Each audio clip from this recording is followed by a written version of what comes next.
નમસ્કાર.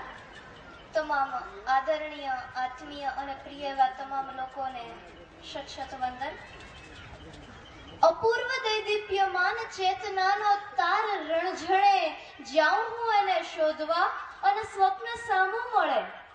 સાચે આમ જ બને કે ઉઘાડું અંતરની આંખો અને સામે મને ગાંધી મળે.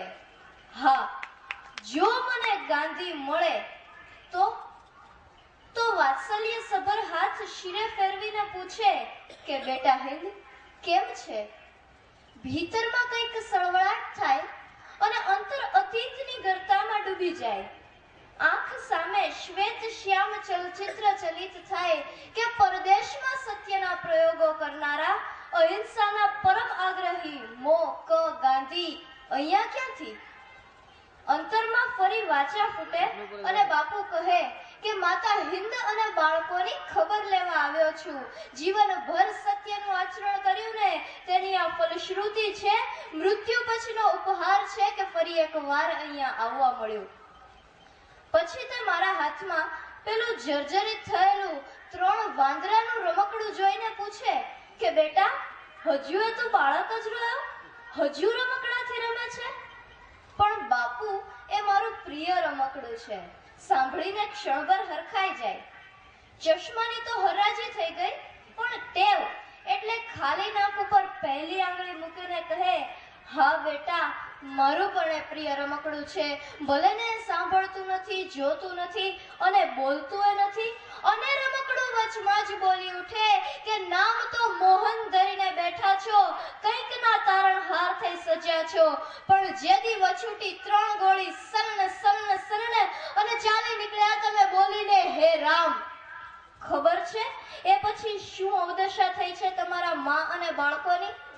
બાપુ, તમે તો કહી દીધું કે મારું જીવન એ જ મારો સંદેશ. પણ બાપુ, જેવું પત્યું તમારું જીવન કે ખબર નહીં ક્યાં ગયો તમારો સંદેશ. ગુલામ માનસ, ગરીબી, અનૈતિકતા અને વિદેશી વસ્તુઓના વાયરાની જડ એવી તો ઊંડી ઉતરી ગઈ છે આ 65 વર્ષોમાં કે સત્ય, સદાચાર અને અહિંસાના આગ્રહ માટે તો તમારે એકડો જ ઘૂંટાવવો પડશે.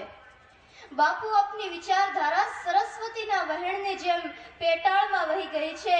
તેને બહાર વછૂટતી કરવા તમારે આ ધરા પર પાર્થની તીરંદાજી કરવી જ પડશે. મારા પ્રિય રમકડા અને બાપુ વચ્ચેના આ સંવાદથી મને કદાચ શ્રી મેઘાણીજી સમજાય અને બાપુ વતી કહેવાની ઈચ્છા થાય કે સત્તા નિયમોની જાલ ધારા કેરી ચુંગાલ, ભોળા કંગાલ કાજ ફાંસલા પસારે, ધનિકોમાં અનંત મુક્તિ, ગરીબોના લાલ રક્ત, સત્તાના ભક્ત આજ શોષે કર ભારે. બહુદિનના સત્વ સયા, જીવન નિર્ભીર્ય થયા, બંધુત્વે સયા પ્રાણ નવરચના માગે. જાગો જુગના ગુલામ, આવી પહોંચ્યા મુકામ, ઇન્સાફી તખ્ત પર કરાલ કાલ જાગે, દેવા ઘાતીને દંડ ઘોર કાલ જાગે. પણ પછી કહું એમ કે બાપુ, આપની શક્તિ તો છે raising to the ground and rising from the ground. જૂનું છે તેને જમીન દોસ્ત કરી નાખો, નવું જમીન પરથી ઊભું કરો. વર્તમાન પરિસ્થિતિમાં પણ આપની વિચારધારા અને કાર્યશૈલી યથાર્થ છે. ફર્ક માત્ર થોડાક લોકોનો છે. પહેલા એ પારકા હતા, આજે તમારા પોતાના છે. આઝાદ રાષ્ટ્રની આબાદી માટે અને સમાજના નૈતિક પુનરુત્થાન માટે ફરી એ જ નૈતિક મૂલ્યોની જરૂર છે જે આપે 1 સદી પહેલા આપ્યા હતા અને આજે મૃતપાય દશામાં કણસી રહ્યા છે.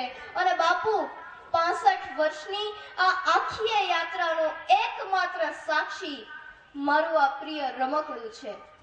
પણ આવે વખતે બાપુ મને વધારે કશું ન કહેવા દેતા પોતાના મોં પર પેલું કાયમનું બોખલું સ્મિત લાવીને એમ જ કહે કે જ્યારે દીવો ધરે ન કોઈ, જ્યારે ઘનઘોર તુફાની રાતે 12 વાસે તને જોઈ, ત્યારે આભની વિજે સળગી જઈને સૌનો દીવો એકલો થાને રે. તારી જો હક સુણી કોઈ ના આવે તો તું એકલો જાને રે, એકલો જાને, એકલો જાને, એકલો જાને રે. તારી જો હક સુણી કોઈ ના આવે તો તું એકલો જાને રે. વંદે માતરમ.